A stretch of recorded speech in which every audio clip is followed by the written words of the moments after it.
I'm so hungry. Hi everyone, it's me, and today let's order some chicken sandwich together. Let's go.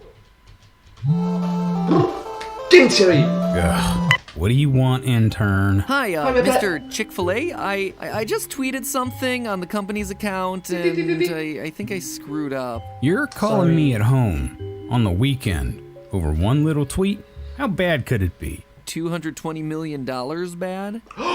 Well, I'd like to fire you, but that would count as work, and it's Sunday, so you're off the hook. Yeah! Loopholes! Okay, why?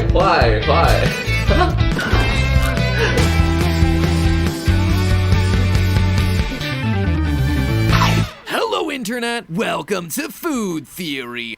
Hello Internet, welcome to Food Theory. Hi, let's start. Home of the original chicken sandwich theory. Friends, do you ever feel like you blinked and suddenly every fast food place has a chicken sandwich on the menu? If so, you're not crazy. It's the chicken sandwich wars. No, that is not actually a term I made up just so I had an excuse to slap battle armor onto chickens, but it is something I would have done. Since autumn of 2019, the biggest fast food chains in the world have been ferociously duking it out for market share, even more so than usual. Prior to 2019, restaurants understood their place in the American chicken sandwich fast food chain. Chick-fil-A, the self-proclaimed originator of the chicken sandwich, was king, and everyone else was welcome to try and duke it out for a distant second place if they wanted. Despite being closed on Sundays and having only 2,500 locations or so, McDonald's, for reference, has about 40,000, little old Chick-fil-A was selling around 45% of all chicken sandwiches in the country until Popeyes dared to challenge the king. In August of 2019, Popeyes launched their take on the chicken sandwich to, let's just say medium levels of fanfare. As far Nope.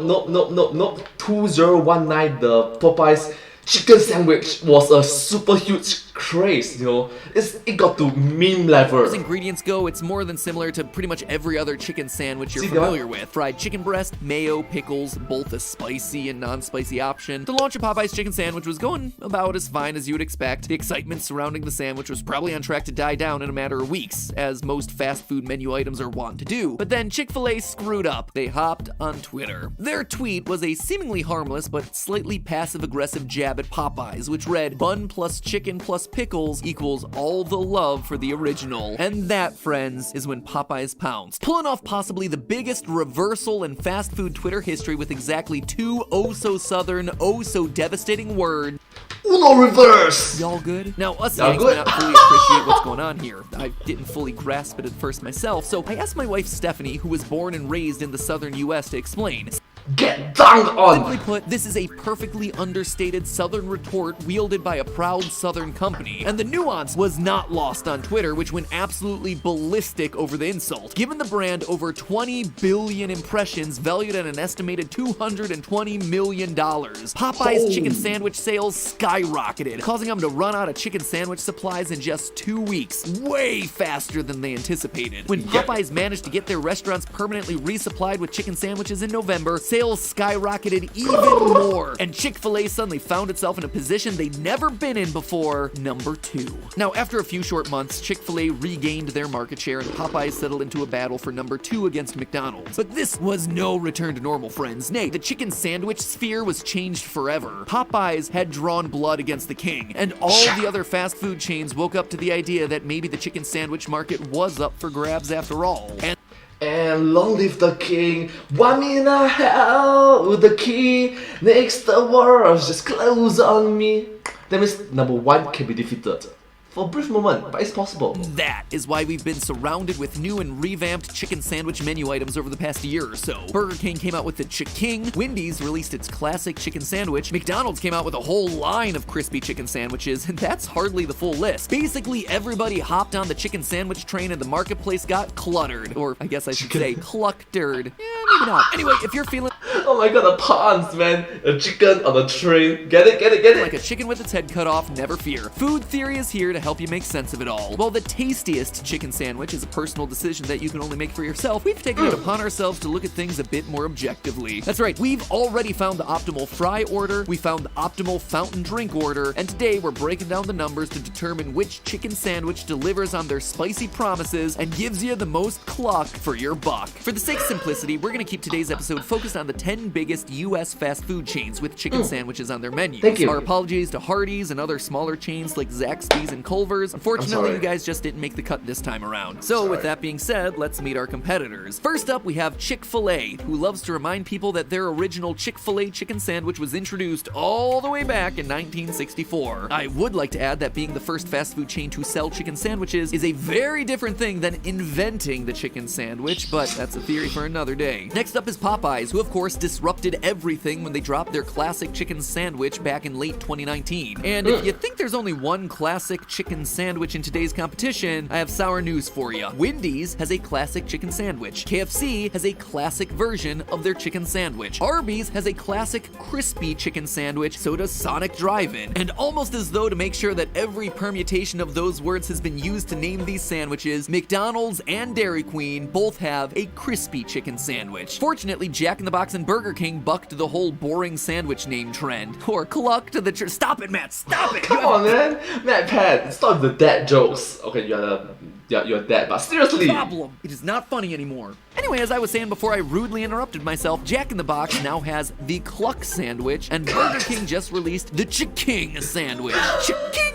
I don't really like the name, but I do enjoy how fun it is to say. Alright, so if food theory is not here to judge these sandwiches on taste, what are we gonna judge them on today? Well, the first thing I wanna know is who's giving us a lot of chicken and who's skimping. It is a chicken sandwich after all, not a pickle sandwich. So for our first category, grams of fried chicken per dollar, we're setting all the toppings and other nonsense aside, weighing the chicken breast by itself and dividing that by the cost of the sandwich. I also wanna know about breading. There are some really impressive looking chicken breasts in today's contest, but looks can be deceiving, especially if a restaurant double fries their chicken and coats it with 2 layers of breading. So our second category is gonna be breading percentage. We're gonna strip those breasts naked, please don't demonetize this video, YouTube, and determine what percentage of the fried chicken breast is actually, chicken. Next up, we have total calories per dollar, because let's be honest here, no one's ordering fast food chicken sandwiches because of the health benefits. What we, the consumers, want is to fill our stomachs with plenty of food without breaking the bank. So by taking the number of calories in each sandwich and dividing it by the cost, we're gonna be able to determine which sandwiches are giving you the most food for your dollar. And the final category today is crispiness, because hey, everyone's throwing out the word crispy, who's telling the truth? And the way we're measuring this one is via sound. You heard that right, we're listening to our chicken sandwiches today. More on that in a couple minutes. So with that in mind, I sent theorist field researcher Luke off to buy 30 chicken sandwiches. That's 3 from each restaurant from across the greater Los Angeles area. Why 3? Because we wanted to get a diverse data set. We didn't want everything to be judged off of one sandwich alone. Once I was satisfied that his car would smell like fried chicken for the rest of eternity, we carried out our first test, grams of fried chicken per dollar, by stripping away the toppings and buns and weighing the chicken breasts solo. Once the average chicken breast weight for each restaurant was determined, we divided that number by the cost of the sandwich. Our winner for this category was the King Killer, Popeyes classic chicken sandwich with 30.2 grams of fried chicken per dollar. KFC was next at 27.9. It's worth mentioning Popeyes and KFC also just so happen to offer the least expensive sandwiches on the list, with a price tag of just $3.99 in our market. Not too shabby. Arby's and Dairy Queen, which had the 2 most expensive sandwiches of the bunch, were doing their best to duke it out for last place. Arby's ultimately took that dishonor with just 14 grams of fried chicken per dollar, less than half of what you're getting at Popeyes. It's also worth noting that the Cluck sandwich from Jack in the Box boasted the largest chicken breast of all, averaging a massive 140 grams, but it wound up missing the grams of fried chicken per dollar podium due to its equally massive $5.99 price tag. Next up, breading percentage. Honestly, the results of this category really surprised me. In my mind, I figured like 10, maybe 20% of the fried chicken was breading by weight, but turns out it is way more than that. We took our 3 fried chicken breasts, peeled the breading off, and re-weighed the naked breasts. And get this, in the case of Jack in the Box Cluck sandwich, there was almost more breading than actual chicken. With a breading percentage of 49% averaged across the 3 sandwiches, the Cluck sandwich was the big loser of this round. That is almost half the sandwich is just breading. The winner of the category category with a breading percentage of 31.5% was Chick-fil-A, but again, am I the only one astounded by that number? The least amount of breading was still basically a third of the fried chicken breast by weight. Man alive, no wonder these things taste so good and are so horrifically bad for you. Speaking of which, our next category was total calories per dollar. This time we considered the entire sandwich. Buns, toppings, sauces, everything. First and second place in this category again went to the least expensive sandwiches on the list, Popeyes and KFC respectively. And the bad news continued for Arby's, whose pricey classic crispy chicken sandwich placed dead last yet again. By the way, if you health-conscious viewers are curious which sandwich on the list had the most calories overall, that would be the Chick-King, with a whopping 800 total calories in a single sandwich. Truly is the king of heart attacks. Meanwhile, the Chick-fil-A chicken sandwich had the fewest calories on the list with 440. Then at long last, it was finally time for the category I'd been waiting for, crispiness. Why was I so excited about this one, you ask? Because we got to rub fried chicken with plastic forks and measure it with a decibel meter. That's right, we decided that the most objective way to determine crispiness would be to measure the decibels created by rubbing a fork across the chicken.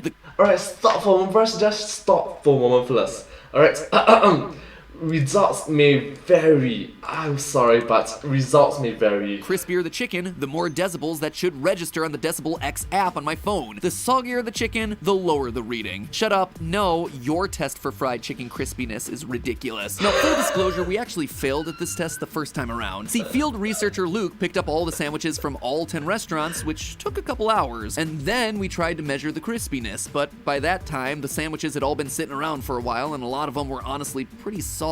So we went back to all 10 restaurants, got yet another round of sandwiches from each, and redid the experiments right there in the parking lots, moments after leaving the drive-thru. Real quick though, our failed test wasn't a complete loss because it made me realize something interesting about chicken sandwich packaging. See, a lot of the restaurants put their chicken sandwiches in foil bags. A couple actually wrapped the sandwiches in foil. Dairy Queen was the only one who wrapped their sandwich in paper, and Arby's was the only one to serve it in a cardboard box. After the sandwiches had been in Luke's car for a couple hours, the ones in foil were all still very warm, but they were also really soggy because the moisture was trapped inside that airtight packaging. Dairy Queen and Arby's sandwiches, on the other hand, were the exact opposite. Those sandwiches were cold after a couple hours, but they weren't soggy, thanks in large part to their more breathable packaging. So take note, friends, if you need to keep your sandwiches hot for a longer period of time, foil packaging is the way to go. Meanwhile, if you're doing something like ordering from a meal delivery service and you despise sogginess while also caring about the environment, hey, maybe choose a place that wraps it in paper. At any rate, here are the crispiness results. McDonald's had the least crispy chicken of all, topping out at a mere 48.1 decibels, which, gotta say, a bit of a shame, because crispy is literally in the name. The crispiest and loudest piece of fried chicken, on the other hand, came as a total surprise to me, Dairy Queen. Now, I'm not sure where crispiness ends and rock hardness begins, but let's just say that Dairy Queen's crispy chicken sandwich, coming in at 61.2 decibels, definitely towed the line. And for my money, I'd rather get a sandwich that falls in the sub 60 decibel range, like the second place Chick-King or the third place Cluck sandwich, both of which definitely earn the right to call them crispy, though ironically they're basically the only two sandwiches on the list that don't. By the way, I am happy to report that the Decibel X app method generally agreed with what my mouth was telling me in those bites. The loudest chicken sandwiches, for the most part, were also the ones that felt the crispiest in my mouth. And so with all 4 categories measured, we were finally ready to tally the results. Prepare the podium, editors. In third place, we have Burger King. The Chick-King is a big